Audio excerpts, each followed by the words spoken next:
name is Sarah. Your doctor put in orders for discharge, so I just came to go over some of your discharge instructions. Your medication that he's going to be sending you home on is your stigmine. You want to make sure that you don't miss any doses and take it exactly as prescribed. You want to take it at the same time every day as well, and you want to take it 30 to 60 minutes before meals. That'll help you with chewing and swallowing. Okay? For swallowing and eating, you want to sit up at 90 degrees. You're going to do that the whole time you eat and then 30 minutes after. And you want to take small bites and allow yourself time to swallow. That's the same goes for drinking. You want to take small sips. You want to do soft, moist foods if eating begins to tire you. And then stop eating if you notice you're coughing or choking. Activity, in terms of activity, you want to try to do things in the morning because your muscle weakness worsens throughout the day. Okay, so schedule important tasks earlier in the day. You want to make sure you rest between tasks. So if you have things going on throughout the day, try to give yourself a break in between each thing. And you want to avoid overexertion, as fatigue can be a stimulus for your fatigue can trigger your symptoms and cause you to come back. Stop activities if muscles begin to weaken or you have any symptoms of blurry vision or anything like that. Give yourself a break and you can try again in a little bit. In terms of like emergency signs and symptoms, this is like when you'd want to call 911 or go to the ER. This is if you have severe shortness of breath. We mentioned that earlier.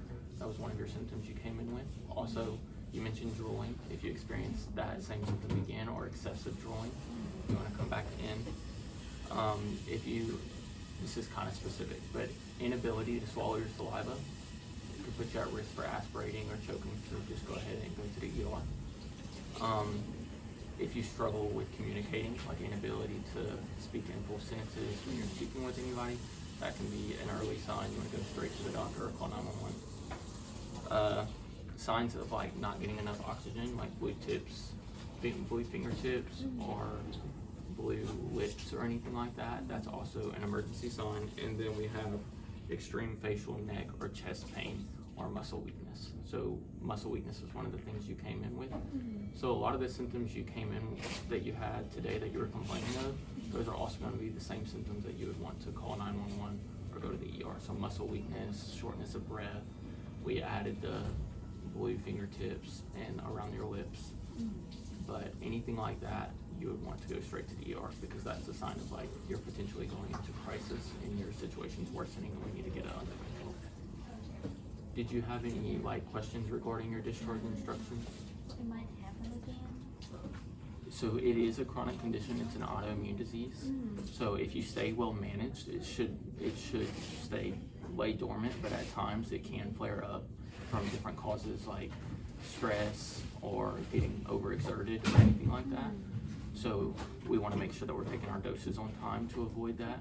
And then if you do notice any symptoms, if they're mild, you can contact your doctor. But any of the symptoms we just mentioned, of going straight to the ER, and they can help you get it under control.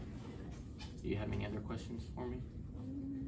Well, before I go, I'm going to go ahead and get you to sign this for me real fast.